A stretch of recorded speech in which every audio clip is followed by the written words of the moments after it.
ഗോപിക സംസാരിച്ചതും പ്രവർത്തിച്ചതുമെല്ലാം സ്വന്തം ഇഷ്ടത്തോടെ അല്ലായിരുന്നു എന്ന് മനസ്സ് പറയണം. അതുകൊണ്ടാ ഒരിക്കൽ കൂടി തനിച്ച് കാണണമെന്ന് വിചാരിച്ചത്.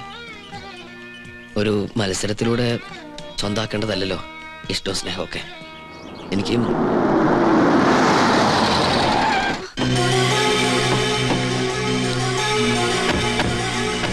അപ്പൊ ഇതായിരുന്നു നിന്റെ ഉദ്ദേശം? ഇനി തന്നെ ഞാൻ വെറുതെ വിടില്ല.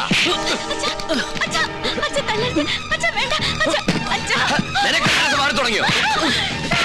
ഇനി അവിടെ തല്ലരുത്. അത് പറയാ നീ ആരാണ്? കൊല്ലുന്നില്ല ഞാൻ. തൊട്ടു പോകരുത്. ഇവൻ എന്ത് തെറ്റിയതെന്ന് ഏട്ടനീ പറയുന്നേ? ഗോപിയുടെ മനസ്സിൽ ഇപ്പോഴും ഇവനില്ലേ? ബാലഗോപാല, മറ്റുള്ളവർക്ക് ഇവൻ കാണിക്കുന്ന ഒക്കെ ഭ്രാന്താ. പക്ഷേ എനിക്കെല്ലാം മനസ്സിലാവും.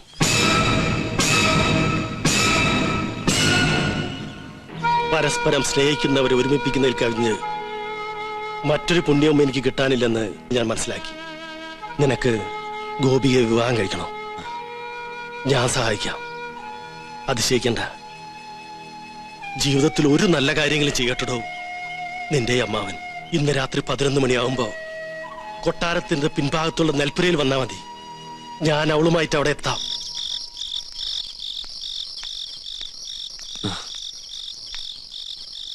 ഗോപിക വരൂ.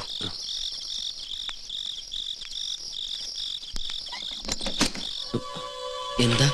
വരണം വരണം. എന്തു പറ്റി? പ്രതീക്ഷിക്കാത്ത ആളെ കണ്ടപ്പോ പേടിച്ചു പോയോ? നീ എന്തോ നടക്കെ എന്നെ കുറിച്ച് കരുതിയത്?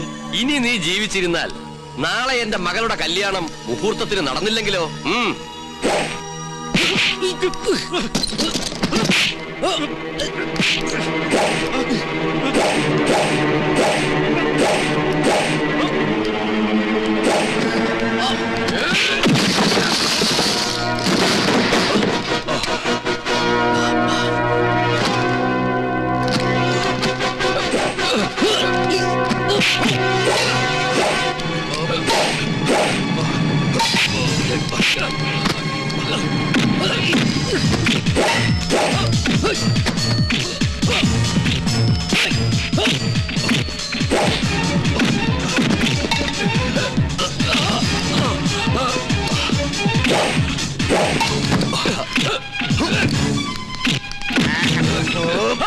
അനക്കിയവന്മാര് പോരാ.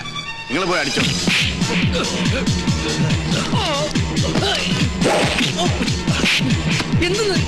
എന്താ ഇത്?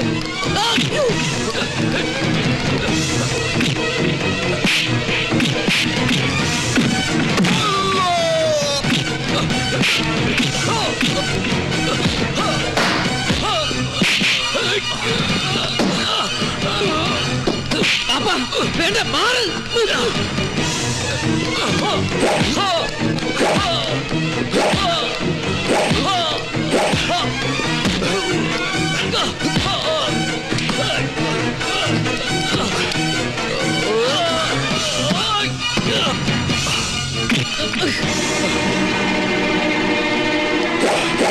അടുത്തു പോകരുത്.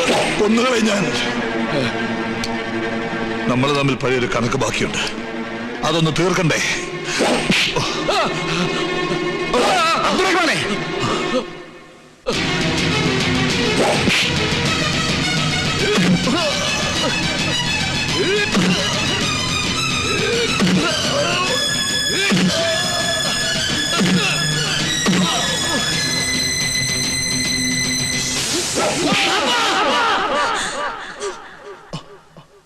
എന്നെ അമ്മയെക്കാളും വലുതാണ് ബാപ്പയ്ക്ക് പ്രതികാരമെങ്കിൽ കൊല്ല്. ഇതുകൊണ്ട് നഷ്ടപ്പെട്ടൊക്കെ നമുക്ക് തിരിച്ചു കിട്ടോക്കി കൊല്ല്. എന്തെങ്കിലും സംഭവിച്ചു പോയാ അമ്മയുടെ കണ്ണീരിന് മുമ്പില് ബാപ്പയ്ക്ക് മറുപടി പറയാൻ കഴിയും.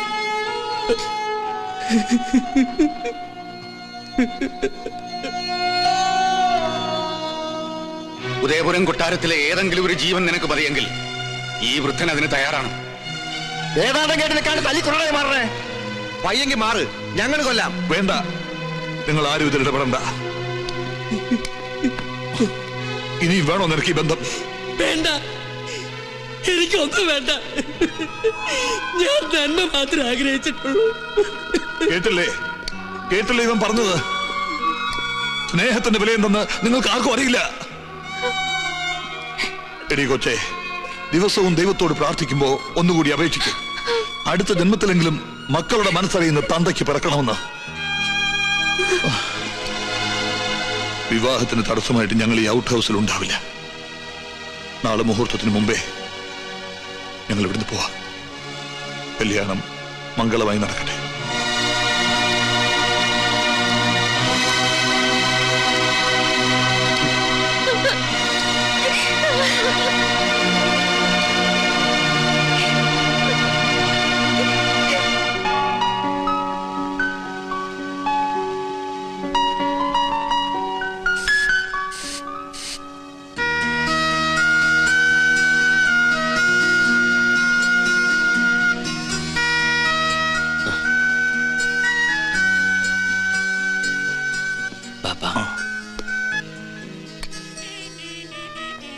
ബാപ്പ, അനുവാദമില്ലാതൊരു കാര്യം ചെയ്യാ, എതിർക്കരുത്.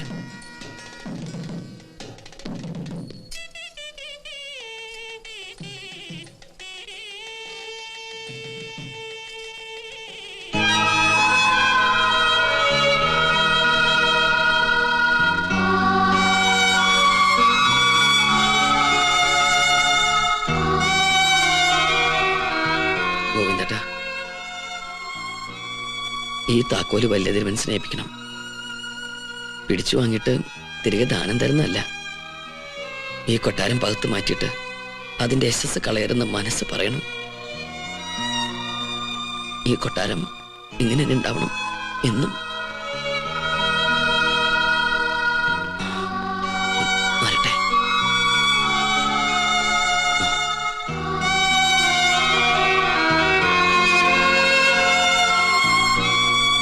ഇത് ഗോപിയയ്ക്ക് കൊടുക്കണം, വിവാഹ സമ്മാനമായിട്ട്. ജയിച്ചവർക്കുള്ള സമ്മാനമല്ലേ ഇത്? ഞാനിപ്പോ തോറ്റുമടങ്ങല്ലേ?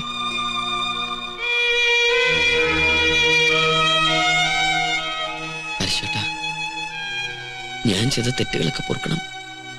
വിവേകമില്ലാത്ത കൂടപ്പിറപ്പ് കാട്ടിക്കൂട്ടി വികൃതികളായിട്ട് കരുതണം എല്ലാം.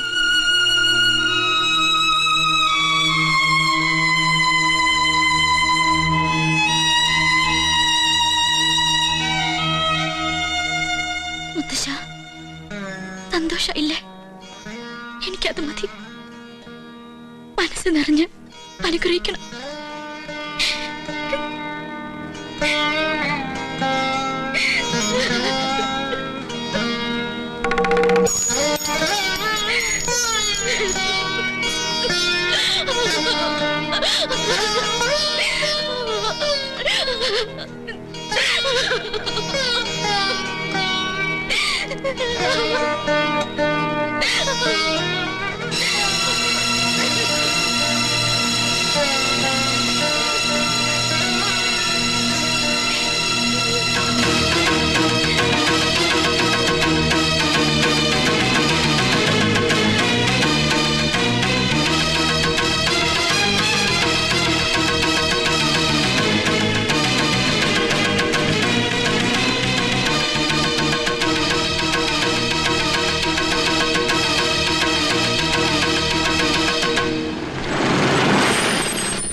സുലൈമാനെ,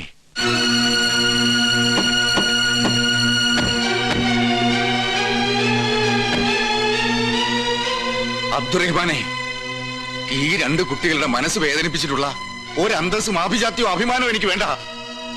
കൊണ്ടുപൊക്കോ എന്റെ മോളെ. അച്ഛൻ എന്ത് ഭ്രാന്തായി കാട്ടണേ? ശബ്ദിക്കരുത്.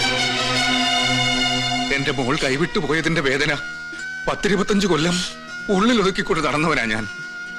വയ്യ, എനിക്കിനി ഒന്നും താങ്ങാനാവില്ല. ഇല്ല, ഞങ്ങൾ സമ്മതിക്കില്ല. വലിയേട്ടാ, കൊട്ടാരത്തിൽ കൊണ്ടുപോയി കൂട്ടിയിട്. പാടിയുടെ തൊട്ടുപോകരുത് അവളെ. ഒരു നാട് ഭരിച്ചിട്ടുള്ളവനാ ഞാൻ. എനിക്ക് എന്റെ കുടുംബം ഭരിക്കാൻ ആരെയും പേടിക്കണ്ട. എന്നെ അനുസരിക്കാൻ ബുദ്ധിമുട്ടുള്ളവർക്ക് ഇവിടുന്ന് പോകാം. ഇവനും ഈ കൊട്ടാരത്തിലെ രക്തം തന്നെയാ.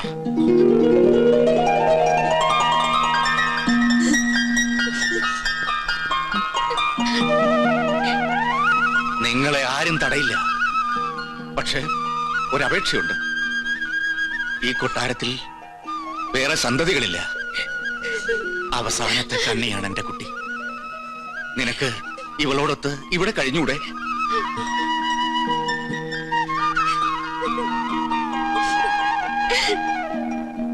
യുവരാജാവായിട്ട് വേണ്ട, സുൽത്താനായിട്ട് മതി. ഈ ഉദയപുരം കൊട്ടാരത്തിലെ സുൽത്താൻ. തിരുമനസേ, ഈ മംഗള മുഹൂർത്തത്തിലെങ്കിലും ആ സ്വർണ്ണ കിരീടം എടുത്ത് ശിരസിലും ചെങ്കോലെടുത്ത് കയ്യിലും കൊടുത്തൂടെ?